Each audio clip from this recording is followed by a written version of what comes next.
Hello BookTube, I'm back for another video. This time I'm going to do a reading update, which I know I haven't done for quite some time. So I want to recap what I've read so far this year in 2025. I've read a number of books. The main reason why I haven't done a video like this up until now is one, because of time, but also because of the books I've been reading have been taking me a while to read, mostly because they're quite long.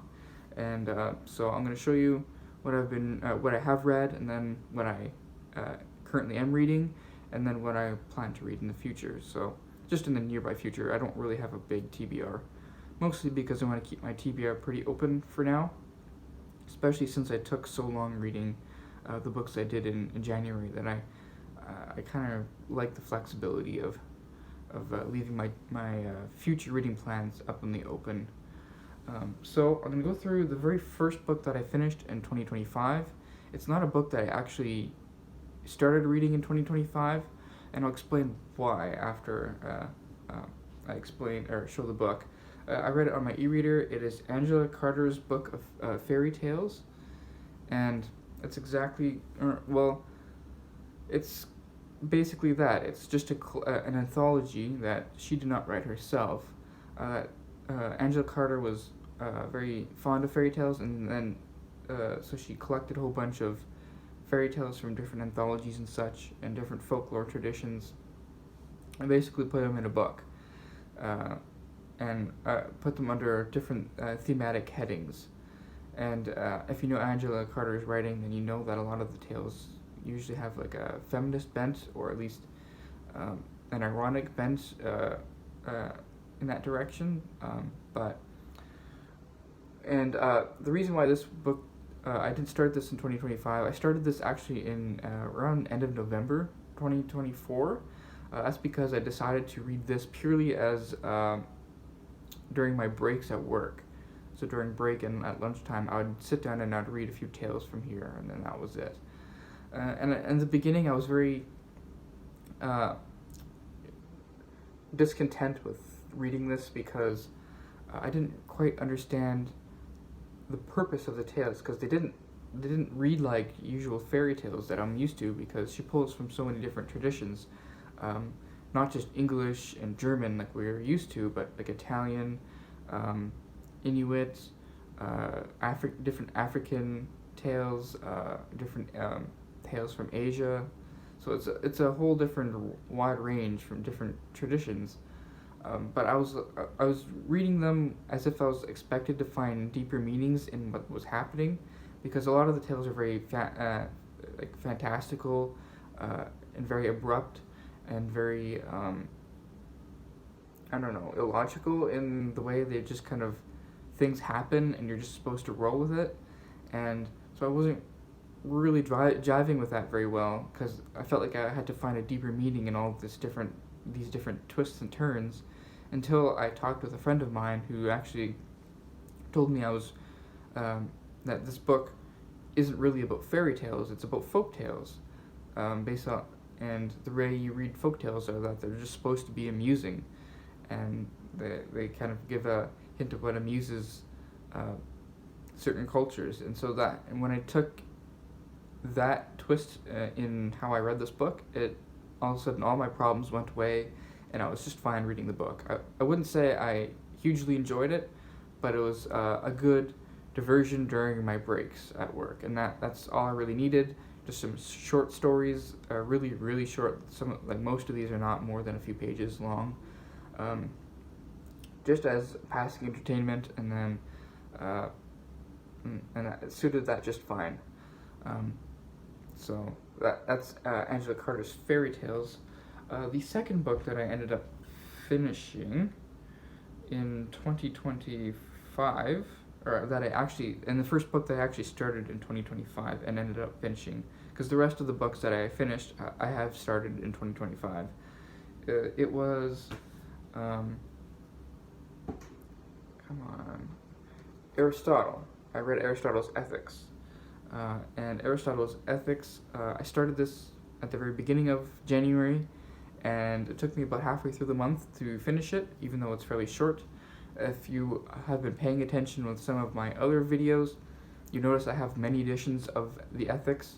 I read the introductions to every single one of them, but this is the translation I decided to end up reading because the introduction here, it's a revised translation from J.A.K. Thompson, and it sounded like this book was meant for beginners who are not used to Aristotle and who wants to get a gist of what Aristotle's talking about, more than a strict word-for-word translation, which some of the other translations I have, I think I got the sense we're trying to do. And having read some strict word-for-word translations of Aristotle's other works, those were largely incomprehensible and boring, and I didn't want to go through that again for a book that's as famous as the Ethics as by Aristotle. So I was perfectly okay with having this edition, or this a more lenient translation. So I'm very glad I picked this one up. This is by far the best Aristotle I've read, by far the most comprehensible Aristotle that I've read, and in the sense that I could actually understand most of what he was talking about, or at least some of what he was talking about, and I did enjoy parts of this. Also because this is like the originator book of what the virtue ethics theory comes from, though it has been twisted and adapted and whatever to fit different ages, like our more current modern age, instead of a leisurely kind of wealthy landowning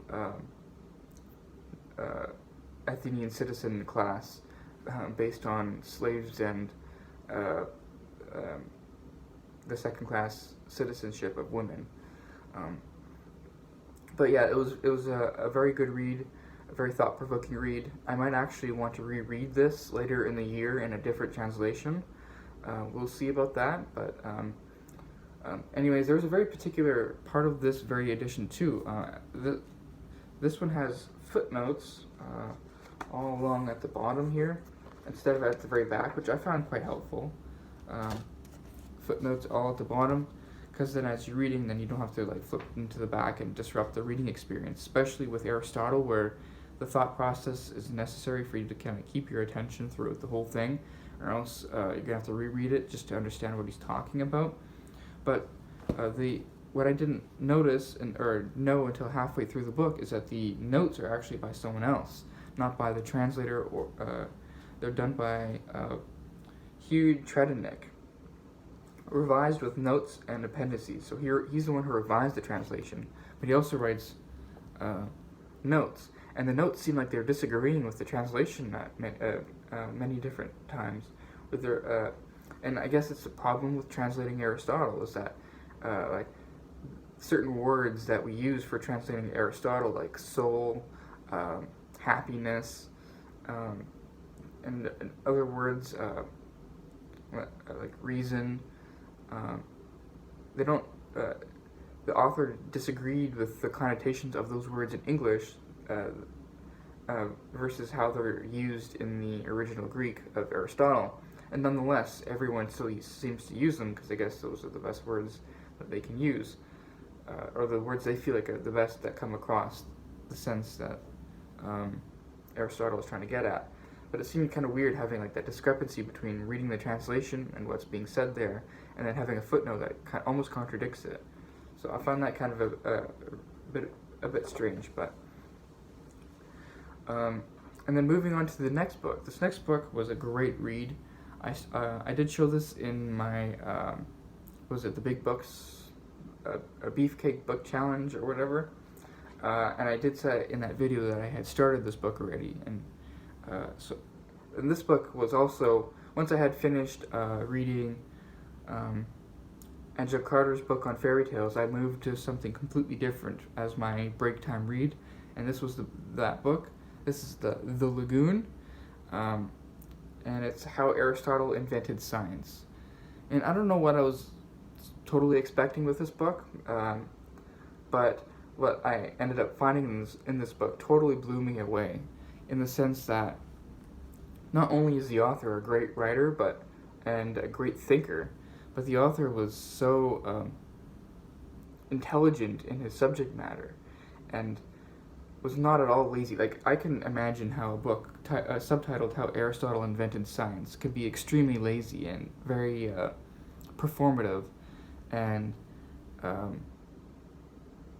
not, and you kind of present a cheap case for Aristotle being some kind of forefather of science, and then just leave it at that. And the reader for that type of book might be self-satisfied, and glean a little bit of information and then walk away from the book, and then think nothing of it.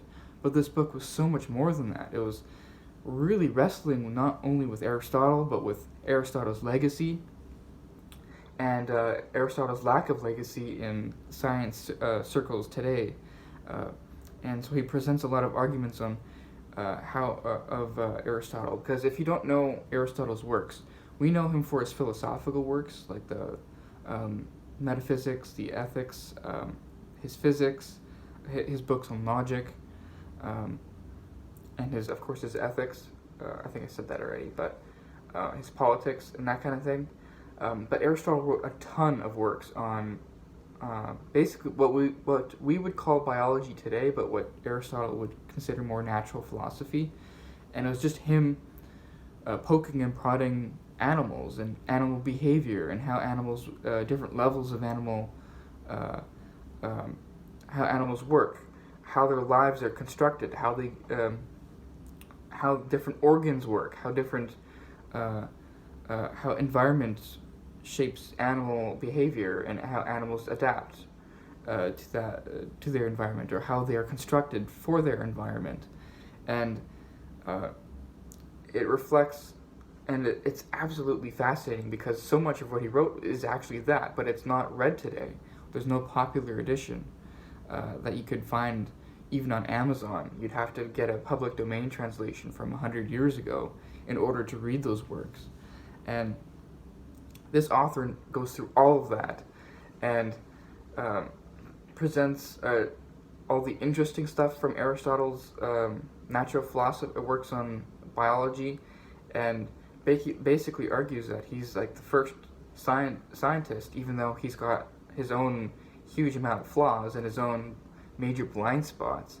And one of the great things is that the author, Armand Marie Leroy, is himself a scientist, but a scientist who's well researched in not only Aristotle's entire corpus of works, and done due diligence when it comes to translations of Greek. I don't know if he knows Greek himself. I think he might. I suspect he might. But he basically picks and prods at Aristotle, and he's thinking out on the page, not just presenting you with arguments and saying this is how it is. He's taking passages of Aristotle from either comparing from different works of Aristotle, or thinking about how others have thought of Aristotle and how maybe that's wrong, even though they're praising him, and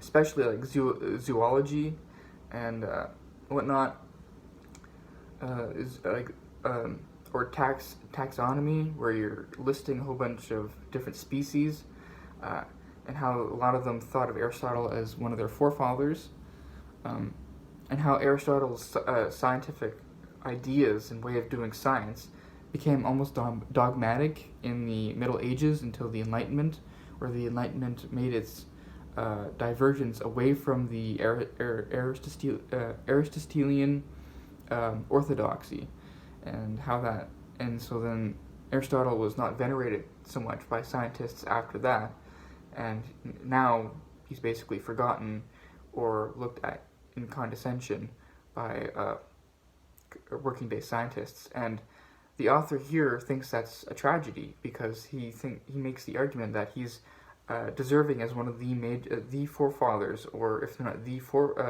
father of the scientific discipline, because there's no evidence that we have any works as deep and comprehensive and as searching as the works that we have by Aristotle on the topics of animals and how they work.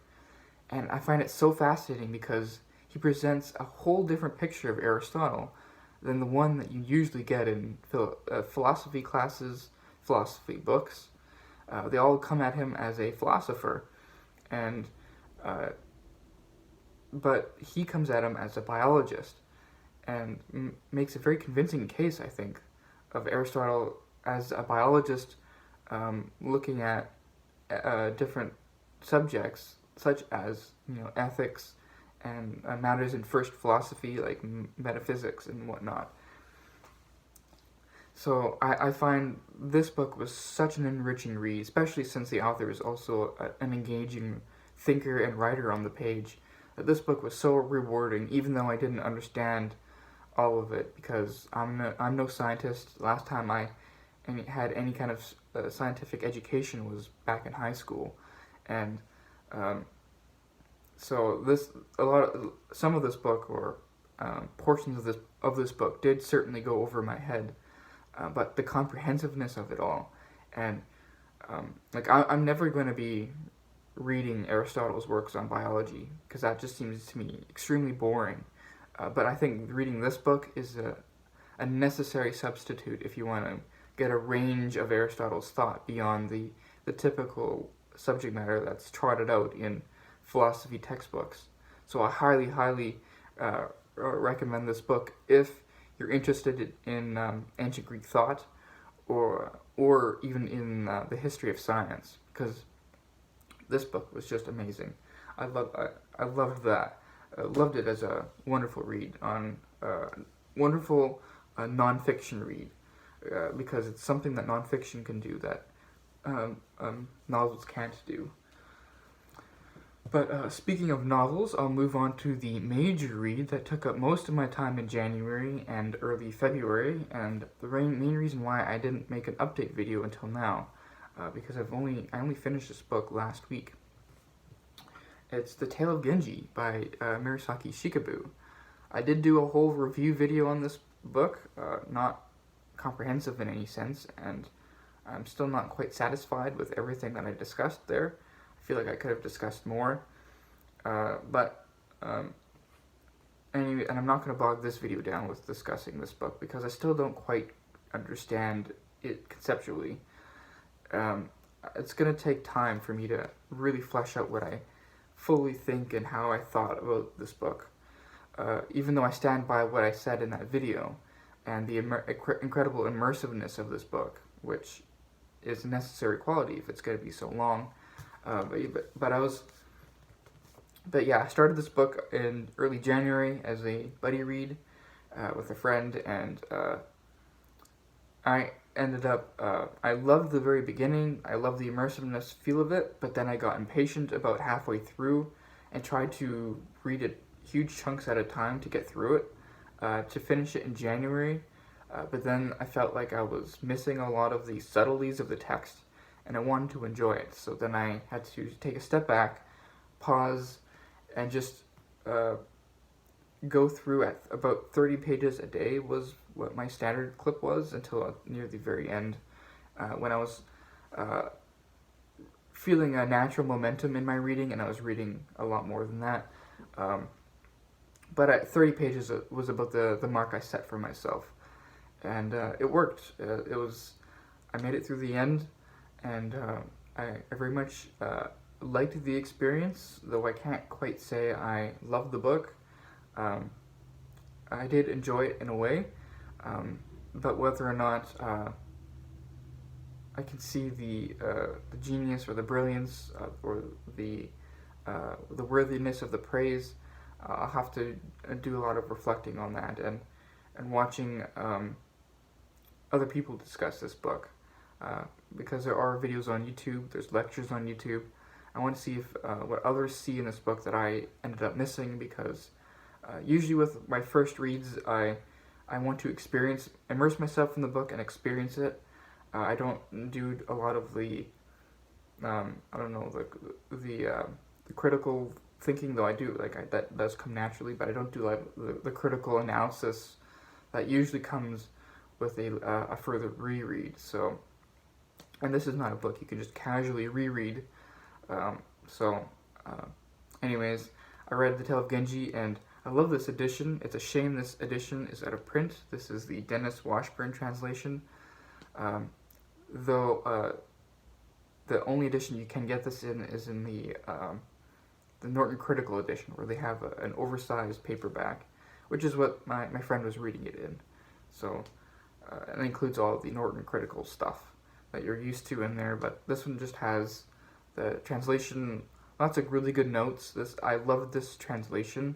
I can't compare it to any other translation because I don't have any other translation to compare it to, but this one was well worth reading, especially that introduction where it was very scholarly, but it really did situate me and prepared me for the times of the novel, so that I could hit the ground running in reading this book. So if you want to read this book, this is the edition that I would recommend, but that's based purely on having really enjoyed the reading experience of this book, and reading, being with this translator was really good. So those are the books that I've read so far in 2025, which as you can tell, it's not a whole lot, but it was a lot of meaty material in there. But now I'm going to come to the books that I am currently reading, and you see a bit of a change of focus, except for this beginning here. So I wanted to get back to Aristotle, so I've picked up The Politics of Aristotle. And this is translated and edited by Ernest Barker, and I read the extremely long introduction in here, which is 65 pages, which I consider extremely long because it's not like, it's small print with a lot of footnotes at the bottom, and yeah, just a ton of footnotes. So it's extremely comprehensive in not only presenting Aristotle himself, but also the context of which this would have been written in, and what at least Ernest Barker, translating in the 40s, knew of the scholarship and the arguments of this book. And I thought it was very good, was a very good introduction. But then when I started the actually reading Aristotle, I got about 15 pages in, and I decided that I'm not in the mind for this right now. I'm going to save this either for the weekend or for next week. So I have to put this aside. I've totally put this aside for now. I know it's going to just take me even longer going through Aristotle. This is, I think, the longest Aristotle I'm going to be reading. How long is this? I think it's, first 350-ish pages? Yeah, 350-ish pages. So that might take me a while, though I'm going to be steady with reading it, hopefully, but Aristotle is not the most enjoyable to read, so then when I picked up actually reading Aristotle's prose again for the first time since the Ethics, I just realized I couldn't do it for now, especially after reading Genji. I need some lighter material, or at least some more engaging material. So I have two other books that I want to share that I am currently reading now. The first one I don't have a prop for because I only have it on my Kindle app on my e-reader on my phone, which is what I'm filming on right now, because I don't actually own a Kindle. I only own Kobo's. And the book that I want to talk to you about that I've read, I started, when did I start it? Last week? Early, I think? Maybe I started it, I think it was last week, which has taken its place as my lunchtime / break time read at work. It's Cubafruit by Alexander Sorondo, and if you recognize that name, he was at one point a booktuber, and his channel name was View from the Bar. He still makes his appearances sometimes, every once in a while, in a Steve stream at Steve Donahue's channel, but he wrote a novel and self-published it, and I've been reading through that, and I've been loving the book right so far. It's wonderfully fast-paced and engaging, and the writing is clear and vivid, and just the story is wonderfully complex and just all over the place, and just a delightful read. Exactly the kind of read that I need right now, and I suggest anyway, if you find it interesting, that you go and pick up a copy on your Kindle. It's sort of like a thriller based. He calls it a thriller on the title. That cover though is wonderful. I love the cover of the ebook. But yeah, it's basically the story of a biographer who is writing a biography of a vice president. Biographer in 2022, writing a biography of a president who was our vice president from the 1997, and how that president was thickly entrenched in the politics of a Caribbean island, and how it deals with the relationship between the natives of that island and the people who have since been there from the colonizers' times. And it's just this complex interlaying between different conflicts of it's kind of hard to explain, but it's centered around this bigoted young man who grew up on this island but who isn't one of the natives, and he becomes very prejudiced against the natives, and it's about him rising as from a boy, as an angry-tempered young boy, to becoming the type of man who would commit and inspire through a network of connections a genocide against these natives, and it's like this bouncing back between timelines, between his own timeline and then the timeline of the biographer, because the biographer is making this biography of this vice president, and this vice president was heavily involved with this, country and this conflict. The biographer is indirectly related to the mass murder of these natives, and how this guy got on the FBI most wanted list, and how there's all sorts of backlash from these revolutionaries among the natives of the town, or of the island. I'm not explaining this very well, but it's very multi-layered. It's very intelligently done, and the writing is really good too. So I strongly recommend it. Just giving it a try too. It's the Kindle version is very cheap, so support a booktuber.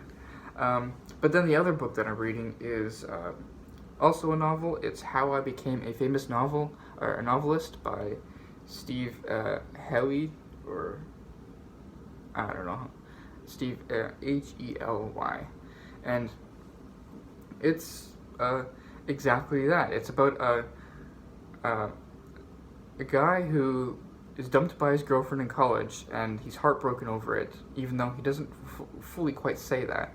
He hasn't really quite gotten over the breakup. So then, about a year or so, 2 years later, she sends out a mass email to all her friends from college, including this guy, inviting them to her wedding in a year's time to this handsome Australian named James. And he can't bring himself to decline the invitation because he thinks that would admit defeat, but he also can't bring himself to go to the wedding as some kind of nobody sludge who's an alcoholic, because that's what he's at this point. He's a lazy alcoholic who does sketchy online fraud writing as part of his business practice or as his job. So he gets it into his mind that he could become a famous best-selling novelist through sheer manipulation of the American reading audience, and that's what he does. I'm about halfway through the book right now, and it's very short. It's just wonderfully hilarious, and it totally, not only does it joke about the current scene of American publishing, in a ton of like how he wants to construct his novel to appeal to the widest reading audience, and of course it like sends up best-selling mystery and thriller novelists, and how they construct their books too. But it's also, I found, at least the section of the book where he's actually trying to write the book, it was a wonderful and an unexpectedly real portrait of how difficult it is to actually write a book, write a novel, and how he debated going through, like, is he going to write this massive thriller and be a millionaire that way, or is he going to write this sloppily lyrical novel with capital W wisdom thrown in there in order to appeal to the, you know, the lonely middle-aged audience that he expects to buy his book. And it's totally it's wonderfully inventive. There's also a sense of irony through the whole thing, because you get the sense that the book itself is a practice in the author's fancy of writing a lyrical book that'll appeal to people, probably to snobs, because if you're a snob and you can want to look down on thrillers or the American publishing industry and look sky high to your venerated classics, then this book would probably feel that snobbery a lot more. But I just see it as just a wonderfully engaging and hilarious book on the subject of how to write a best-selling novel, and it's fantastic. I'm loving it right now, and I just can't stop reading it. The only reason why I'm not reading this now is because I'm making this video. And then I want to give one more book about, I don't have a terribly big TBR, mostly because I know that this politics will probably take me a while, and I don't want to read a whole lot else besides that, maybe one or two other books alongside the politics, but I know for sure at least that one book I want to read and read right away, or as soon as possible, is The Uncommon Reader by Bennett. It's a very short thing, just over 100 pages, and it's a story of how Queen Elizabeth, though not named as such, but obviously her, became a voracious reader. And it sounds delightful, and it's the exact tonal shift that I need after having read Genji and read Aristotle and a nonfiction book on Aristotle. Sort of like a palate cleanser like a cozy palate cleanser that I need. Same with this. I needed not some kind of heart-wrenching tragedy. I needed just a funny, page-turning book that has me grinning the whole time that I'm reading it. But this one, it says it's like comic brevity, so I don't know how funny it'll be, but it'll be charming, I think. So that's what I have on my TBR for now. I do have other stuff that I am thinking about to read, but it's all vague at this point, and this will probably take me another 2 weeks, week and a half. I'm sure I'll finish this by the end of the week, and this I'm hoping to read over the weekend, but with Aristotle's Politics, I really don't know how long that'll take me, and I'm not going to rush through it just for the sense of rushing through it. I want to at least kind of get a sense of it, even if I don't fully understand everything Aristotle's thinking about. But anyways, that's it for this video. It's gone quite long enough, and I will see you in the next video.